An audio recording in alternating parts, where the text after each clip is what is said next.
우리 교회는 환경적으로 보면 이민 사회를 배경으로 하고 있습니다. 이민 역사를 돌아보면 이민 초기의 상황과 지금은 말 그대로 하늘과 땅 차이라고 할 수 있겠죠. 지금 청년들이 경험하는 이 이민의 상황과 이민 1세대가 경험했던 그런 이민의 상황은 매우 큰 차이가 있다라는 말입니다. 실제로 이민 1세대는 참 어렵고 힘들게 이민 사회를 세워왔다는 이야기를 우리는 자주 듣게 됩니다.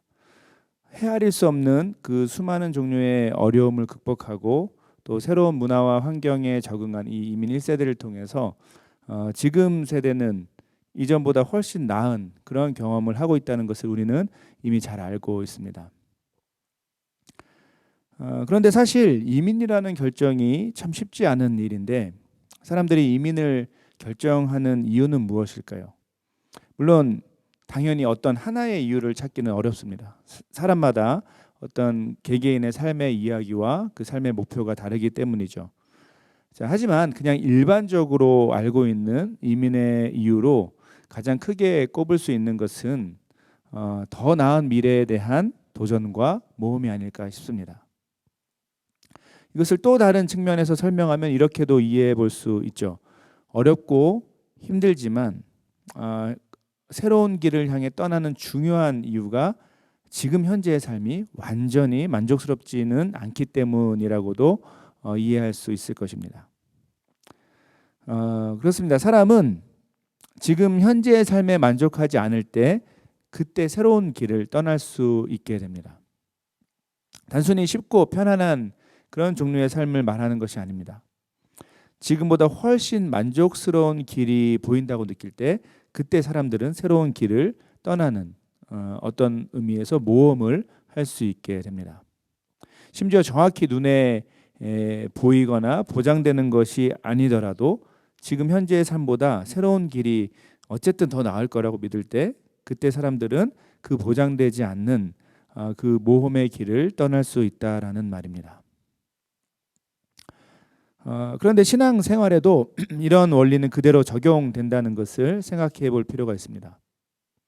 만약 우리가 지금 현재 살아가는 삶에 만족하게 되면 대부분의 사람들은 그대로 그 자리에 머물게 됩니다.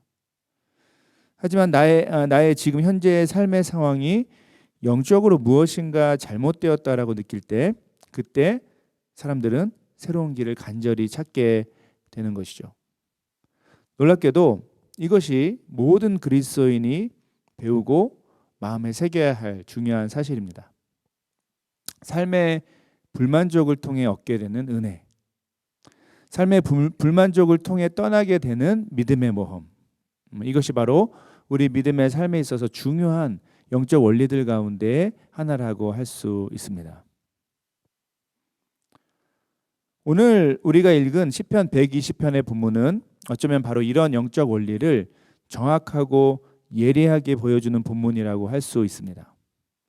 이 본문에는 조금 전에 설명한 것처럼 삶의 불만족을 경험하는 어떤 하나님의 백성 한 사람의 마음과 그에 대한 반응이 매우 잘 정리되어 있기 때문에 그렇습니다.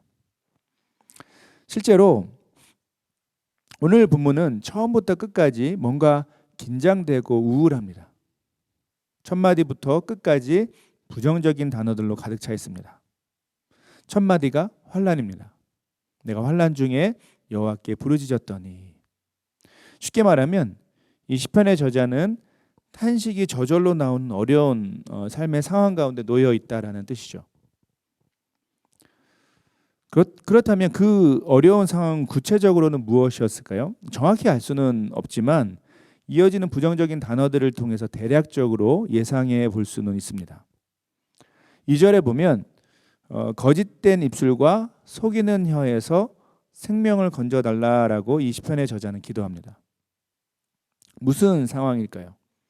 결국 지금 시편의 저자는 어떤 악하고 못된 누군가의 의도적인 공격에 시달리고 있는 것으로 보입니다.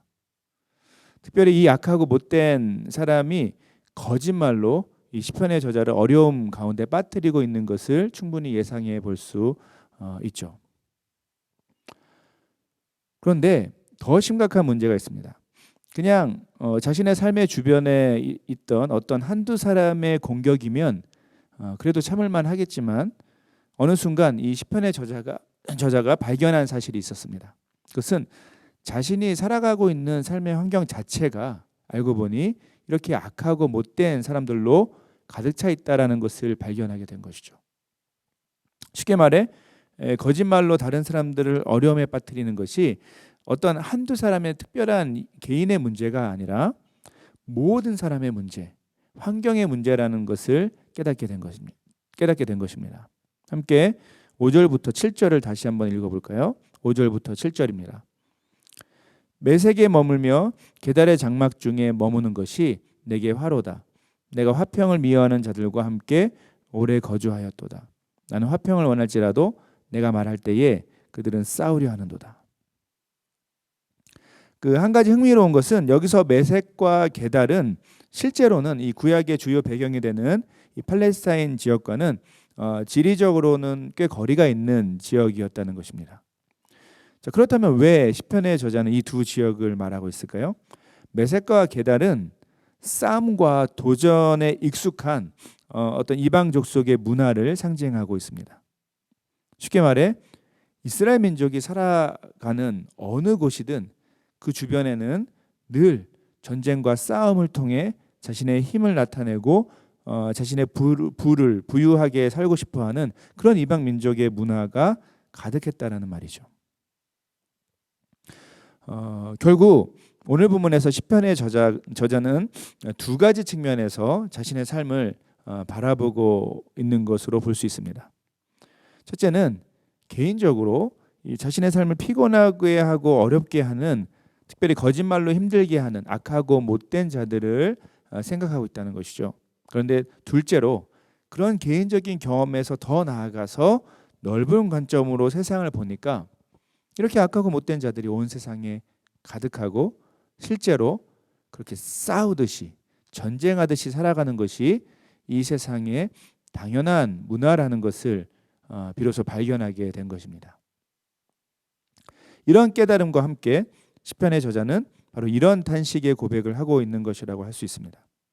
내가 화평을 미워하는 자들, 평화를 미워하는 자들과 함께 오래 거주하였도다. 무슨 말인가요? 내가 잘 느끼지 못하고 살아왔는데 어느 순간 알고 보니 내가 끊임없이 서로 공격하고 미워하는 이 세상의 삶의 문화 속에서 너무 오래 살았고 그래서 참 지치고 힘들구나라는 고백을 오늘 본문에서 하고 있는 것입니다.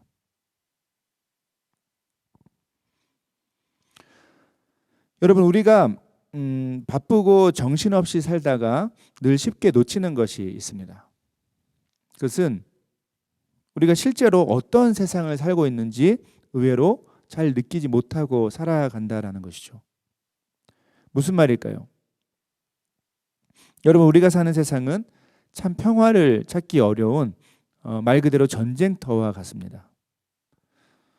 그런데 이런 세상에서 우리가 별 생각 없이 살다 보니 그 전쟁터와 같은 이 세상의 상황을 별로 예민하게 느끼지 못하고 살아간다라는 것이죠. 어쩌면 이 전쟁터와 같은 세상에서 살아남기 위해 우리 역시 최선을 다해 이 세상의 삶의 방식에 최대한 열심히 적응하려고 노력하는 모습도 볼 수 있다라는 것입니다. 요즘 설교에서 자주 말하지만 여러분, 세상의 당연한 삶의 방식은 무엇입니까? 돈과 명예, 힘과 권력, 쾌락을 위해서 최선을 다해 살아가는 것이 당연한 세상의 모습이 아닙니까? 너무 극단적으로 표현한 것처럼 느낄 수 있겠지만 아닙니다. 여러분, 이것이 실제 우리가 살아가는 세상의 모습입니다. 우리를 둘러싼 세상의 가치관과 문화를 한번 잘 살펴보십시오. 거기에는 항상 돈과 명예, 힘과 권력, 쾌락이 그 중심에, 그 핵심부에 있는 것을 쉽게 확인할 수 있습니다. 물론 세상의 모든 것이 무조건 잘못되었다, 세상에 있는 것이 모든 것이 문제다라고 말하는 것이 아닙니다. 제가 강조하고 싶은 것은 정말 이 세상을 움직이고 있는 그 힘이 무엇인가, 그 실체가 무엇인가라는 질문에 대한 답입니다. 안타깝게도 우리가 사는 이 세상이 돌아가는 중심에는 하나님이 아닌 거짓된 우상들이 가득하다는 것을 부인할 수가 없습니다. 문제는 이런 세상의 흐름에 대해서 질문하지 않고 때론 하나님 백성인 우리 역시 그런 세상의 흐름에 잘 적응해서 살려고 한다라는 것이죠. 내가 좀 더 좋은 기회를 얻기 위해 세상은 다른 사람을 짓밟고 무시합니다. 존중하고 사랑하고 섬기기보다는 나의 이익을 최대한 많이 갖고자 싸우는 것이, 전쟁하듯이 싸우는 것이 세상의 삶의 방법이죠. 안타깝게도 때론 하나님 백성이라고 하는 우리 역시 그런 세상의 삶의 방식에 대해서 질문하지 않고 또 심하면 거부하지 않고 그대로 살아갈 때가 있다라는 것입니다. 그런데 이런 세상의 삶의 흐름 속에서 살아가는 것, 이것은 하나님 백성에게는 생각보다 훨씬 괴롭고 힘든 일이죠. 가장 핵심적인 이유는 조금 전에 설명한 것처럼 세상의 삶의 방식의 중심에는, 그 핵심부에 하나님이 계시지 않기 때문에 그렇습니다. 이런 이유에서 하나님 백성은 두 가지 측면에서 이 세상 속에서 고통을 경험할 수 있습니다. 첫째는 세상의 삶의 방식대로 따라가지 않을 때 그때 세상에 주는, 이 오늘 본문에서 확인하는 것처럼 세상에 주는 도전과 공격 때문에 지칠 수 있다라는 것이죠. 둘째는 세상의 삶의 방식대로 따라가도 그런 삶의 방식에서 오는 죄와 절망 때문에 고통당하게 된다는 것입니다. 어떤 케이스에 속하든지 하나님 백성은 이 세상의 삶의 방식 가운데, 이 세상 속에서 어려운 상황을 마주하는 것이 당연하게 되는 것이죠. 한 가지 돌아볼 것은 이와 같이 세상 속에서 지쳐가는 우리의 모습을 우리는 대부분의 시간 동안 잘 느끼지 못한다라는 것입니다.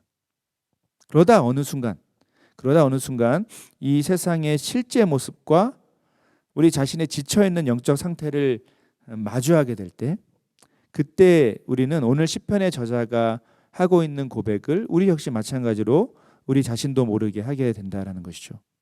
매색에 머물며 계달의 장막 중에 머무는 것이 내게 화로다. 내가 화평을 미워하는 자들과 함께 오래 거주하였도다. 바로 이 고백은 세상의 거칠고 험한 문화 속에서 별로 생각 없이 살아가다가 그 세상이 얼마나 우리를 지치고 힘들게 하는 대상인지를 발견하게 된 그러한 하나님 백성의 자연스러운 고백, 탄식과 같은 고백이 되고 있는 것입니다. 사랑하는 여러분, 여러분은 어떻습니까? 참 평화가 없이 늘 경쟁하듯이 살아가고 미워하며 저주하며 살아가는 이 세상의 삶의 방식이 실제로 어떤 모습인지 늘 정말 올바르게 말씀 가운데 분별하며 우리에게 주어진 믿음의 길을 걸어가고 있습니까? 아니면 그냥 모두가 그렇게 살아가니까, 이 세상에서 살기 위해서는 그냥 어느 정도 눈 감고 살아가야 하니까 나도 어느 정도는 세상의 삶의 방식을 따라 살아가야 하지 않겠냐고 말하면서 적당히 이 세상의 흐름에 기대어 살아가고 있지는 않습니까? 오늘 시편의 본문은 우리가 살아가는 세상의 이 실제 모습을 마주하고 바로 지금 무엇인가 회복이 필요하다라고 말씀하시는 그 주님의 부르심으로 우리에게 주어지고 있다는 사실을 기억해야 합니다.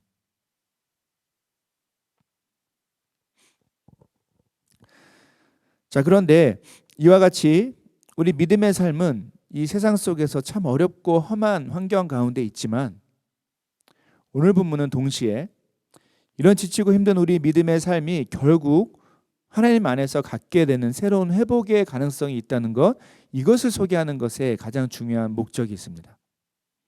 그 회복의 가능성은 다른 것이 아니라 여호와 하나님을 향한 탄식과 우리 삶에 대한 정직한 진실한 인정에 있다라는 것을 오늘 본문이 우리에게 보여주고 있죠.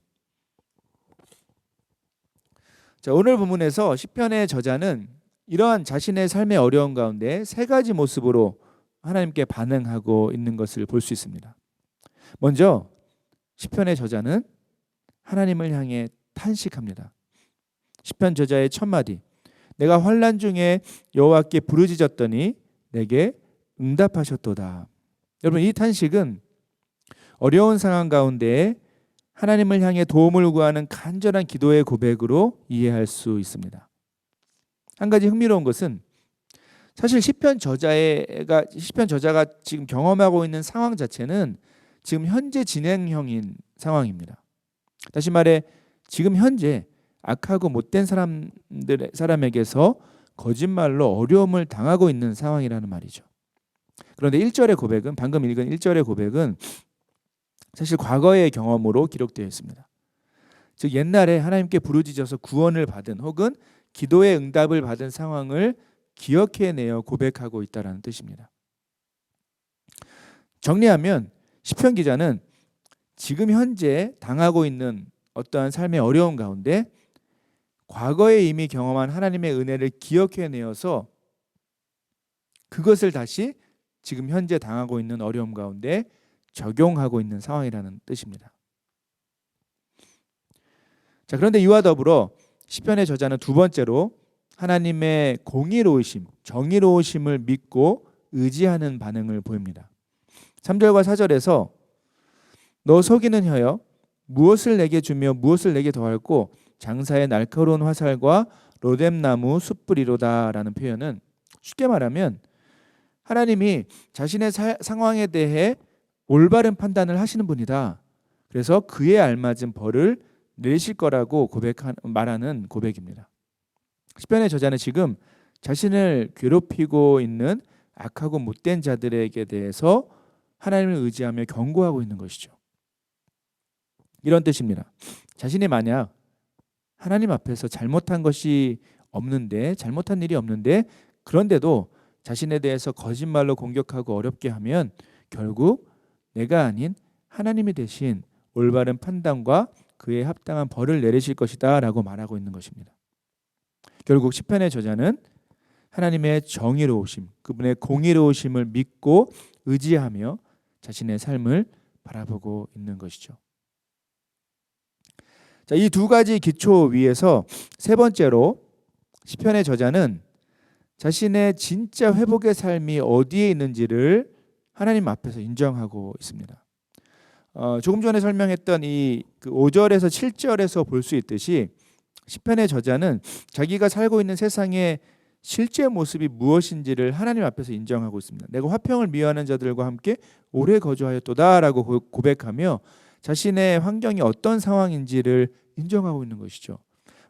그런데 이제 앞뒤의 흐름을 보고 그리고 성경 전체의 맥락과 연결해서 바로 이 부분을 거꾸로 이해하면 이렇게도 정리해 볼 수 있습니다. 이 세상에는 정말 소망이 없구나. 이 세상에는 정말 평화가 없구나. 나에게 진짜 평화를 주시는 분은 오직 여호와 하나님 한 분밖에 없구나라는 고백이 되는 것이죠.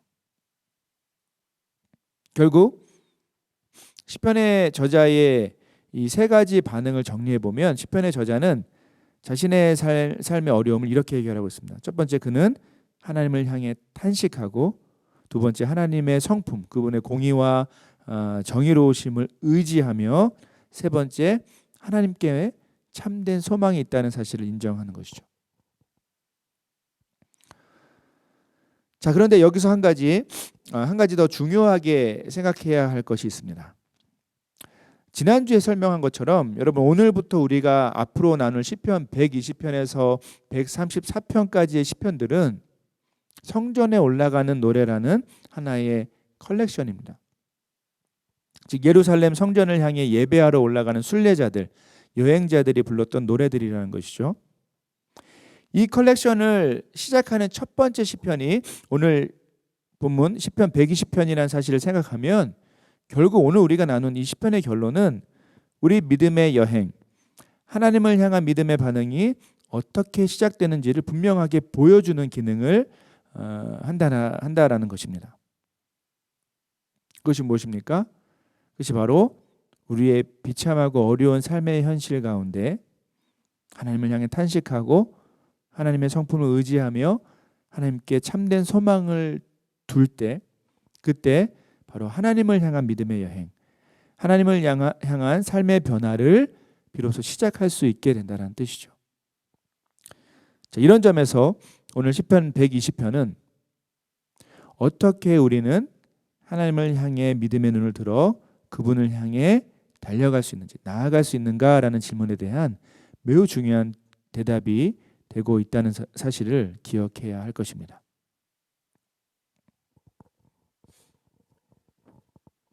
사랑하는 여러분, 하나님을 향해 믿음으로 우리가 나아갈 때마다 반드시 기억해야 할 중요한 출발점이 있습니다. 그것은 하나님을 향한 믿음의 여행은 바로 우리가 현재 경험하고 있는 삶에 대한 불만족에서 시작된다는 것이죠. 구체적으로 우리가 익숙하게 살아왔고 문제를 별로 느끼지 못했던 우리의 개인의 영적 상태와 우리가 살아가고 있는 이 삶의 환경에 대해서 이전과 다르게 보는 것, 여기서 하나님을 향한 믿음의 여행이 비로소 시작될 수 있다는 뜻입니다. 여러분, 이런 점에서 세상에 대한 익숙함과 평안함을 다르게 볼 수 있는 것이 은혜이고, 이것이 바로 회복의 중요한 출발점이 됩니다. 두 가지 방향에서 이것은 적용되는데요. 첫째는 우리 인생 전체를 놓고 볼 때 우리가 하나님 없이 살았던 그 삶에 대한 불만족을 경험할 때, 그때 우리에겐 신앙생활 자체가 비로소 시작될 수 있습니다. 이게 그리스도인이 되는 첫 번째 과정이죠. 자, 그런데 그것만이 아니죠. 두 번째로 이렇게 시작된 믿음의 삶에서 우리는 매일매일 하나님 없는 이 세상의 삶에 대해 불만족을 경험할 때, 그때 우리는 하나님을 바라볼 수 있게 된다는 뜻입니다. 만약 우리가 세상의 삶의 방식에 대해서 익숙하고 그것에 적응해서 아무 문제를 못 느낀다면 사실 절대 우리는 하나님을 향한 매일매일의 그 믿음의 여행을 할 수 없게 될 것입니다. 하나님을 향한 믿음의 여행이 필요하다고 전혀 느끼지 못하기 때문이죠. 이런 점에서 우리 삶의 불만족을 느낄 수 있다는 것, 이 세상의 삶의 방식에 대해서, 이 세상이 돌아가는 상황에 대해서 불편함을 느낀다는 것, 여러분, 이것이 우리에게 참된 은혜가 됩니다. 이런 현상을 우리가 흔히 사용하는 신앙적인 용어인 회개와도 연결해 볼 수 있습니다. 유진 피터스는 회개를 이렇게 설명하는데요. 회개는 어떠한 감정이 아니다. 자신의 죄에 대한 불편한 느낌도 아니다. 회개는 결단이다라고 말합니다. 여러분, 우리는 감정적인 눈물로 회개를 설명하는 그런 시대를 너무 오래 살았습니다. 하지만 여러분, 성경에서 말하는 회개의 핵심은 방향과 관계되어 있습니다. 구체적으로 하나님과 함께 걸을 수 없었던 그 길에서 돌이켜서, 그 길에서 떠나서 하나님을 바라보며 하나님과 함께 걸을 수 있는 길로 들어서는 것, 이런 삶의 변화를 회심이라고 할 수 있죠. 여러분, 오늘 본문에는 이런 변화가 우리에게 허락하신 세 가지 믿음의 반응을 통해 시작된다라고 말합니다. 우리는 하나님 없는 세상의 삶의 방식에 대해 불편함을 느끼며, 더 나아가 고통을 느끼며 하나님을 향해 탄식해야 합니다. 우리는 우리의 느낌이나 감정 혹은 주어진 상황을 바라보는 것이 아니라 결국 모든 것의 기준이 되시는 그 하나님의 공의와 선하심을 믿어야 합니다. 그리고 세 번째로 우리에게 참된 평화와 안정, 소망이 오직 하나님께만 있다는 사실을 인정하고 하나님을 갈망하는 자리를 찾아서, 그 길을 찾아서 지금 바로 우리의 익숙한 삶의 자리에서 일어나서 뛰쳐나아가서 새로운 길을 향해 떠나야 한다는 것이죠. 사랑하는 여러분, 오늘 본문은 바로 이 믿음의 여행, 그 출발선에 우리를 세우고 있습니다. 만약 이 예배 가운데 이 믿음의 길을 떠나본 적이 없는 분들, 다시 말해 하나님을 향해 한 번도 제대로 삶을 들여본 적이 없는 분들이 함께 예배 드리고 계신다면, 그런 분들은 반드시 이 인생의 출발선 위에, 이 믿음의 길 위에 서야 합니다. 이 세상의 삶의 방식에 그냥 익숙하게 살고 있었던 여러분의 삶의 현실을 오늘 말씀을 비롯한 성경 말씀의 예리한 그 판단을 통해서 올바르게 분별하고 확인할 수 있어야 한다라는 것이죠. 혹시 이 예배에 함께하는 여러분이 이 믿음의 길을 이미 걷고 있는 분들이라면 오늘 말씀을 통해 다시 한번 우리 믿음의 길이 어디를 향하고 있는지 확인하는 은혜가 필요합니다. 여러분, 우리가 걷는 이 믿음의 길은, 또 우리가 계속 걸어가야 할 이 믿음의 길은 우리의 참되고 유일한 소망이신 하나님을 향해 걷는 길입니다. 이 길을 함께 걷고 이 길의 끝에서 만날 그 하나님만이 우리의 유일한 소망과 기쁨인 것을 다시 한번 여러분 말씀 앞에서, 하나님 앞에서 인정해야 하는 것이죠. 그때 우리는 결코 우리에게 완전한 만족을 줄 수 없는 이 세상의 삶의 방식에서 떠나서 하나님과 함께 걷는 믿음의 길을 그때 비로소 온전히 걸을 수 있게 될 것입니다. 말씀을 맺겠습니다. 사랑하는 여러분, 우리는 얼마나 우리가 살아가는 이 삶의, 이제 현재의 삶에, 이 세상의 삶에 불만족을 느끼며 살고 있습니까? 무엇보다 하나님 없는 세상의 삶의 방식에 대해서 얼마나 문제의식을 갖고 문제를 느끼며 살아가고 있습니까? 거짓말과 폭력과 싸움과 시기와 질투가 가득한 세상의 삶의 방식에 문제 제기를 하면서 살아가고 있는지 우리는 돌아봐야 한다는 것이죠. 오늘 말씀을 붙들고 다시 한번 온전하고 풍성한 이 믿음의 길을 찾아가는 그 출발선 위에 서는 우리 모두가 되길 간절히 바랍니다. 말씀을 통해 정직하고 여러분 우리 개인의 삶과 이 세상의 상황을, 이 세상의 현실을 바라보십시오. 하나님을 향한 믿음으로 오직 그분께만 소망이 있다는 사실을 인정하십시오.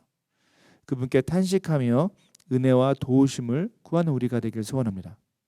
이런 과정을 통해서, 이런 믿음의 반응을 통해서 우리는 다시 한번 우리에게 주어진 참된 믿음의 길을 힘차게 걸어갈 수 있게 될 것입니다. 자, 기도하고 오늘 설교를 마치도록 하겠습니다. 은혜로우신 하나님 감사드립니다. 오늘도 우리를 불러주시고 주의 거룩한 말씀 앞에 우리 개인의 삶과 이 세상을 돌아보게 하심을 감사드립니다. 우리가 무감각하게 아무 생각 없이 살았던 이 세상의 삶의 방식에 대해서 오늘 말씀을 붙들고 다시 한번 새롭게 보는 은혜가 있길 소원합니다. 주님 앞에 다시 한번 우리의 비참한 현실을 있는 모습 그대로 인정하고 우리의 유일한 소망이 주님께 있다는 사실을 받아들이며 우리에게 주어진 믿음의 길을 걸어갈 수 있도록 시간 성령께서 우리의 마음을 활짝 열어주시옵소서. 주님을 향한 거룩한 믿음의 길 위에 그 출발선 위에 우리가 믿음으로 함께 서게 되는 그 은혜를 이 시간 허락하여 주시옵소서. 감사드리며 거룩하신 예수 그리스도의 이름으로 기도드립니다. 아멘.